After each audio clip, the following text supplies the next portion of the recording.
Assalamualaikum warahmatullahi wabarakatuh. Perkenalkan, nama saya Muhammad Fatih Rizwan Akbar dari Prodi D4 K3 Kesehatan Keselamatan Kerja semester 3 NIM 24. Di sini saya akan menjelaskan tentang pembangkit listrik tenaga gas dan juga potensi bahaya yang terjadi pada PLTG dan JSA di salah satu contoh di PLTG.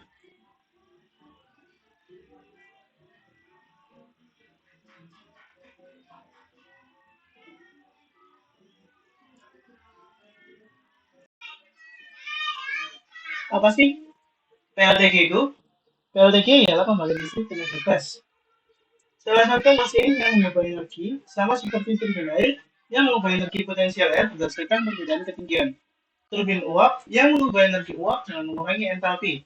Dalam hal ini, turbin gas mengubah energi kimia, yaitu karbon yang terkandung dalam bahan bakar minyak atau gas.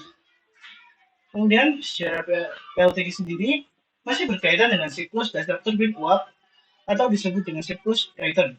Pada tahun 1870, seorang insinyur dari Boston bernama George Brayton menemukan cikal bakal dari PLTGU. Fenomena ini menggunakan prinsip proses kompresi dan ekspansi yang terjadi pada alat permesinan untuk menghasilkan putaran guna menggerakkan turbin gas. Turbin gas yang berhasil dijalankan pertama kali pada pameran nasional Swiss yaitu Swiss National Exhibition di Zurich pada 1939. Turbin gas yang dibangun antara tahun 1940 dan sampai 1950 memiliki efisiensi rendah atau sekitar 17%. Oleh karena efisiensi kompresor yang rendah dan suhu masuk turbin yang belum mencukupi, nah dibuatlah pembangkit listrik yang outputnya lebih tinggi. Lalu efisiensi tinggi serta biaya produksi yang lebih rendah. Pembangkit listrik tenaga turbin dan lebih diminati daripada PLTU yang berbahan bakar fosil. Diperkirakan lebih dari separuh pembangkit daya turbin gas atau kombinasi turbin uap akan dipasang di masa mendatang. Awal tahun 1990, General Electric menjual turbin gas yang memiliki ciri perbandingan tekanan sebesar 13,5 dan memproduksi daya bersih sebesar 135,7 MW. Efisiensi termalnya 33% dengan pengoperasian mandiri dan sederhana. Versi turbin gas terbaru dari General Electric merupakan sebuah turbin bersuhu masuk 1425 derajat Celcius yang mampu menghasilkan daya sebanyak 282 MW. Efisiensi thermal turbin ini mencapai 39,5% pada operasi mandiri. Contoh PLTG di Indonesia yang pertama yaitu PLTG Cikarang di Kabupaten Bekasi, Jawa Barat. Yang kedua yaitu PLTG Plengan pada Kabupaten Bandung, Jawa Barat. Yang ketiga PLTG Trisakti, Kota Banjarmasin, Kalimantan Selatan. Yang terakhir yaitu PLTG Suryaragi, Kota Cirebon, Jawa Tengah. Berikut adalah sistem kerja PLTG. Untuk cara kerjanya sendiri, yang pertama yaitu udara dengan tekanan atmosfer ditarik masuk ke dalam kompresor melalui pintu.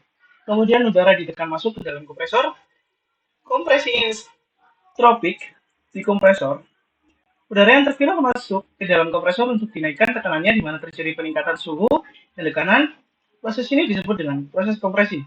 Udara yang dihasilkan dari kompresor akan digunakan sebagai udara pembakaran dan juga untuk mendinginkan bagian-bagian turbin gas. Setelah itu, udara ditekan masuk ke dalam ruang bakar dengan tekanan 250 psi dicampur dengan bahan bakar.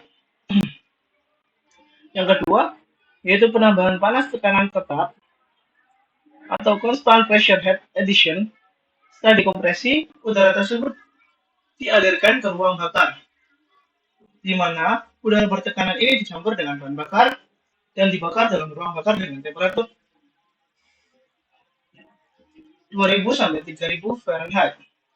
Maka akan mendapatkan gas hasil pembakaran yang merupakan energi termal dengan temperatur dan tekanan yang tinggi. Suhunya kira-kira sampai 1300 Celcius dengan tekanan 13 kg atau cm. Yang ketiga, yaitu gas bertekanan ini kemudian dialirkan menuju turbin untuk disemprotkan pada sudu-sudu turbin sehingga energi gas ini dikonversikan menjadi energi mekanik dalam turbin penggerak generator dan akhirnya generator menghasilkan tenaga listrik. Yang terakhir yaitu pembuangan panas tekanan tetap. Gas panas hasil ekspansi di dalam turbin menghasilkan gas bekas dengan temperatur yang masih cukup tinggi, yaitu 500 Celcius, dan tekanan di atas sedikit dari tekanan atmosfer. Selanjutnya, gas bekas ini dibuang atau dialirkan ke udara luar. Kemudian, job safety analysis. Job safety analysis sering disebut dengan job hazard analysis atau analisa keselamatan pekerjaan. Job safety analysis merupakan kajian sistematis tentang prosedur kerja suatu pekerjaan untuk mengidentifikasi dan mengendalikan hazard sebelum hazard tersebut mengakibatkan kecelakaan. Dalam pelaksanaannya, prosedur analisa keselamatan kerja memerlukan latihan pengawasan dan pemeriksaan uraian kerja. Dengan kata lain, CSA merupakan upaya sistematis identifikasi potensi bahaya di tempat kerja sebagai langkah untuk mengendalikan risiko yang mungkin akan terjadi di suatu lingkungan kerja. Berikut adalah CSA. Yang pertama, pada tahapan kerja adalah kegiatannya maintenance peralatan. Kemudian potensi bahaya yang terjadi dari ketinggian, tersandung, terpeleset.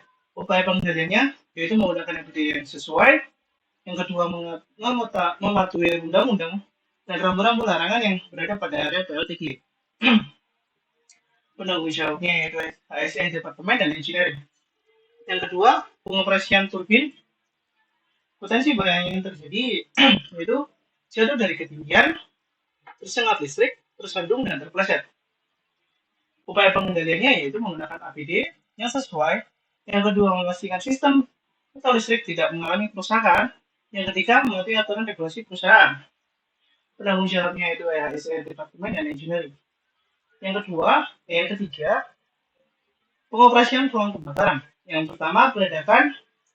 Yang kedua, kebakaran. Yang ketiga, sistem pertekanan. Upaya pengendalian yaitu melakukan maintenance berkala. Yang kedua, dilakukan pengecekan pada sistem sebelum dijalankan. Tanggung jawabnya yaitu ASN Departemen dan Engineering. Kemudian, kegiatan yang keempat yaitu persiapan dari peralatan dan juga perlengkapan. Yang pertama yaitu terjatuh dari ketinggian, yang kedua terpeleset, yang ketiga tersandung, yang keempat ergonomi. Upaya pengendalian mematuhi prosedur aturan yang berlaku. Yang kedua menggunakan APD. Penanggung jawabnya yaitu ASN Departemen dan juga Engineering. Sekian dari saya. Apabila ada salah dan ucapan, mohon dimaafkan. Terima kasih. Wassalamualaikum warahmatullahi wabarakatuh.